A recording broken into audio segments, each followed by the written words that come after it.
The coast of California. In the north, a mountainous land of lonely cliffs, where brush and tree-covered hills slope toward fertile inland valleys and tumble steeply to the sea. Here, cold air rises from the chill waters flowing southward from Alaska, creating seasonal dense fogs that wrap the region in mystery. Reaching with silent white fingers through gaps in the hills, the fog pours like drifting smoke over highways.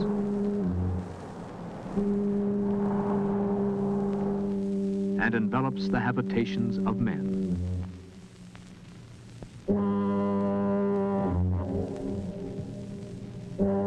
Swirling above the tide-ripped waters of the Golden Gate, the fog swallows the great bridge. The wild cries of seabirds are stilled, and the only sound is the endless bleat of the foghorns, warning ships of a rocky shore.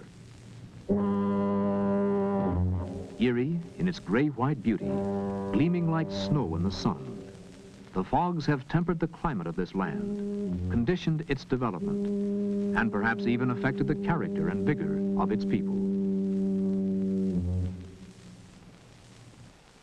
Here, beside the largest natural harbor in Western America, a city was built.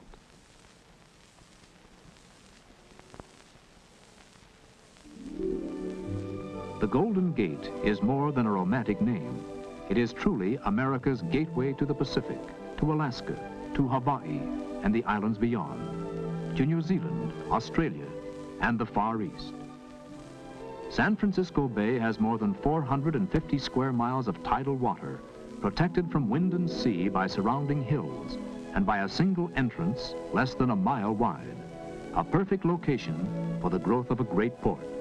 In 1776, a year after the first Spanish vessel entered the bay, Captain Juan Bautista de Anza arrived with fewer than 200 settlers. Here he built an adobe house, a part of which still stands in what is now the Presidio. A month later, the mission San Francisco de Asís was dedicated. Known as Mission Dolores, it served for many years in the work of the Franciscan Padres among the Indians and early settlers. The town had grown slowly, but in 1848, gold was discovered in California. The gold rush started a mass movement of people westward, and San Francisco became the Mecca, not only for fortune hunters, but for merchants and other substantial citizens.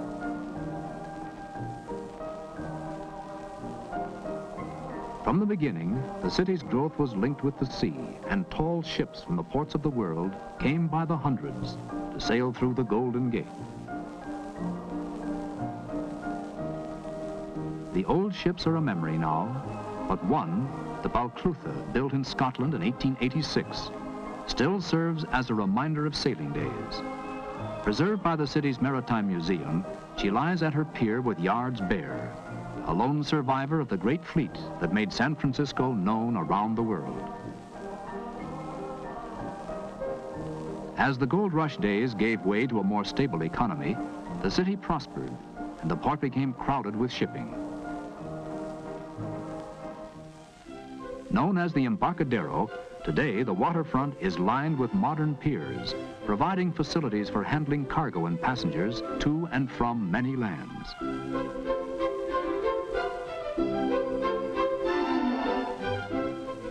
In a region given largely to cattle raising, food was scarce and expensive in the early days. To meet this need, a fishing industry was soon established. The little basin at Fisherman's Wharf is still active today as the home port of a fleet of fishing boats that return each afternoon with fresh seafood.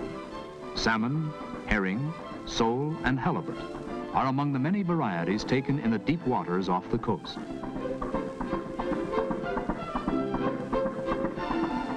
Crabs are a favorite in season, and at Fisherman's Wharf, you may select your own at the curb stalls. Freshly cooked on the spot, these delicious shellfish are ready for the table. They are also frozen and shipped to other parts of California.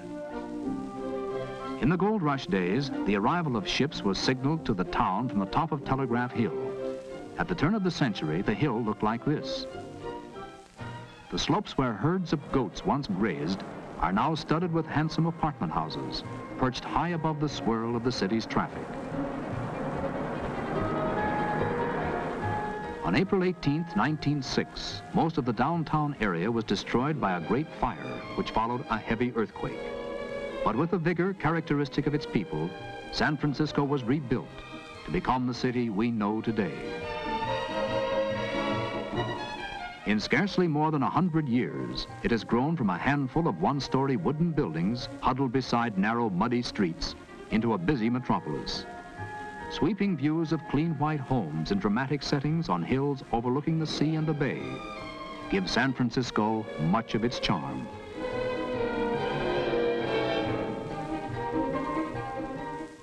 As the horse-drawn vehicles, and in San Francisco, the animals struggled up and down the hills, slipping and sliding.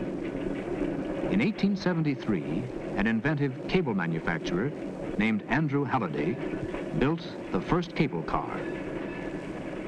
People were skeptical of these mechanical contraptions pulled by invisible wires, and when trouble developed on the cable, the repair crews were often the subjects of sarcastic comment.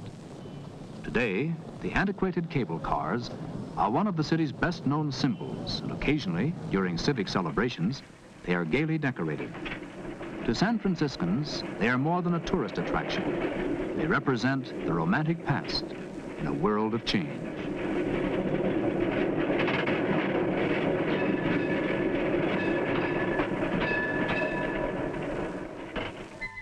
The people of San Francisco dress well, walk briskly, and their friendliness, as much as the charm of their city, causes visitors to return again and again. Many remain to call San Francisco their home. The famous corner flower stalls add a splash of color to the busy streets. In former days, unions would come here from many other communities to shop. Of the world's cities, aside from Hong Kong and Singapore, San Francisco boasts the largest Chinese community outside of China itself. Once a district of crowded tenements overlooking a maze of narrow streets and back alleys, Chinatown was largely destroyed by the great earthquake and fire. It was rebuilt by the Chinese people themselves to become a mecca for tourists and a source of pride to the city. It is not only a place of exotic bazaars, fascinating shop windows, and strange restaurants. It is a community of hard-working citizens who have added substantially to the commercial importance of San Francisco. The Chinese first came here, like others, to seek their fortunes in the California gold camps.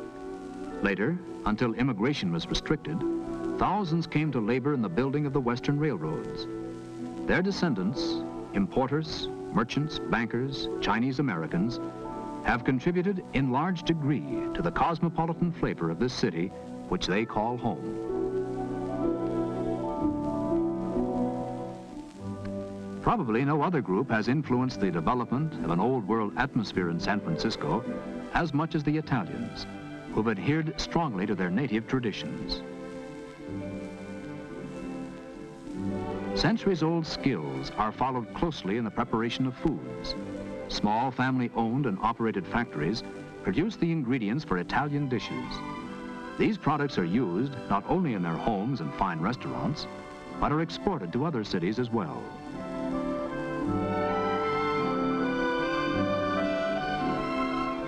Active from early times in the business and political life of the community, they have tempered the energy and drive of this American city with a love of living and of human warmth that is a vital part of its character. Montgomery Street, the financial center of the city and of California, is often called the Wall Street of the West. The Pacific Stock Exchange is second only to New York in volume of stock transactions. And investment brokers of national reputation have offices along the nearby streets.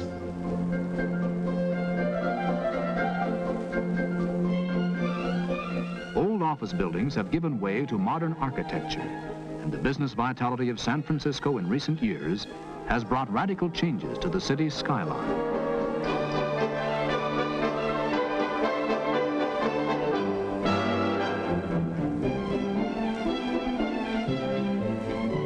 Careful planning in the use of ground space resulted in this circular glass bank, and behind it, the handsome Crown Zellerbach building, one of the finest of its type in America.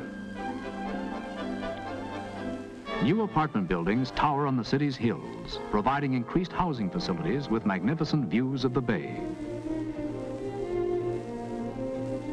Beside them, the old houses stand in timid contrast, as if wondering when they too must give way to progress. One of the most spectacular creations in the blossoming new architecture in San Francisco is the skyscraper addition to the Fairmont Hotel on the crest of Nob Hill.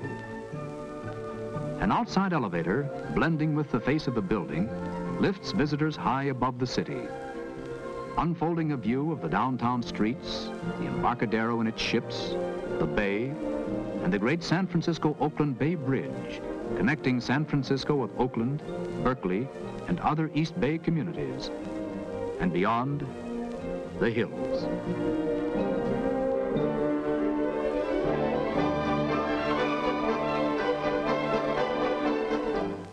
This great bridge spans 8 1/4 miles of water and is 12 miles long, including its approaches. More than 200,000 persons cross the bridge each day by automobile and bus. The expanded building program and planning for the future is possible because of San Francisco's varied commerce. By rail and truck, the products of industry and agriculture flow into the city. Its shipping and allied industries, built around San Francisco Bay, add to the city's importance as a center of trade. Spices from the Indies, coffee from Brazil and Colombia, teas from Ceylon, are processed and packed in San Francisco. Bananas from Central America are unloaded by modern conveyor belts from the refrigerated holds of ships especially designed for this cargo. Bulk cargoes, such as grain, are also handled by a conveyor system. More than 500 tons per hour can be loaded aboard ship at the San Francisco Grain Terminal. This cargo of safflower seed, grown in California's San Joaquin Valley, is bound for Japan.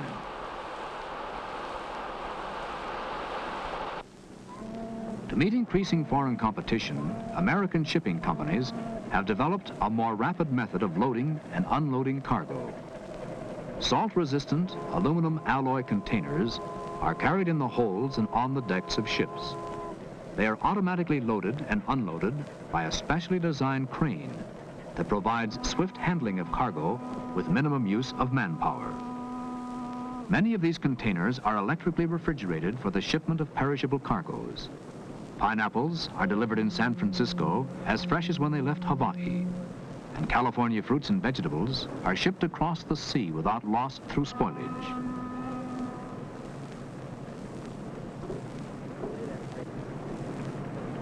In the container yard, giant straddle carriers move over the containers, lift them from the trailer, and stack them in position. Here they await the trucks that will haul them to their destination.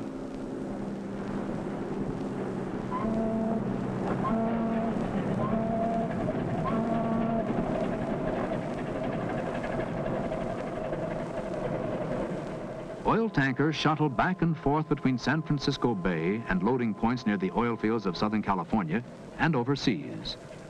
Crude oil is pumped from ship to shore at the refinery, and refined petroleum products are reloaded for shipment up and down the coast and to foreign markets. The United States Navy contributes substantially to the economy of the port and the city.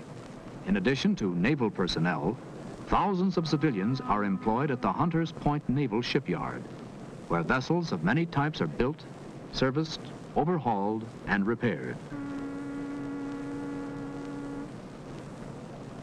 The tugboats are the workhorses of the bay. On the move day and night, these powerful little vessels are essential to the coming and going of ships in any port. Their skippers must know the waters of the bay, its tides and its currents. For upon their skill depends the safe arrival and departure of ships in all kinds of weather. Familiar with every vessel for which San Francisco is a port of call, the tug greets an old friend, a freighter inbound from the Orient. Depending upon weather conditions, several tugs are sometimes needed to assist a large ship, like this passenger liner, from her pier.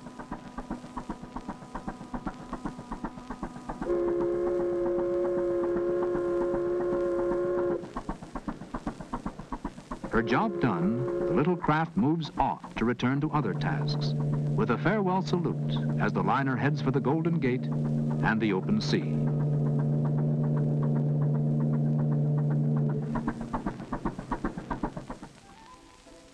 Its commerce, its port, has brought a high standard of living to the people of San Francisco.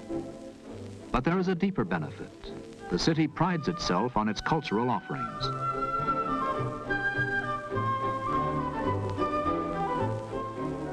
The enjoyment of its museums, its floral gardens, and its beautiful parks, such as world-famed Golden Gate Park, is almost a way of life for its citizens.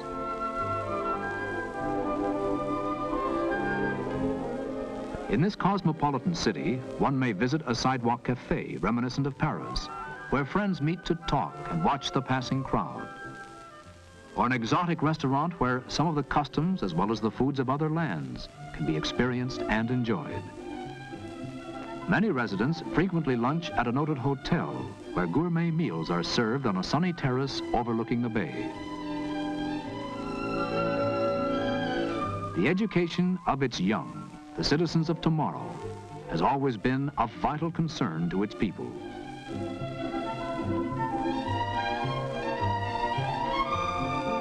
The years have brought many changes to San Francisco. In little more than a century, it has grown from a frontier town into a mature metropolis, an impressive achievement.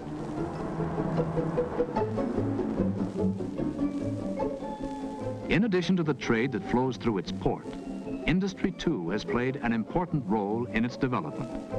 Factories of many kinds provide employment for the increasing population of the Bay Area and add their share to the export of merchandise to markets overseas.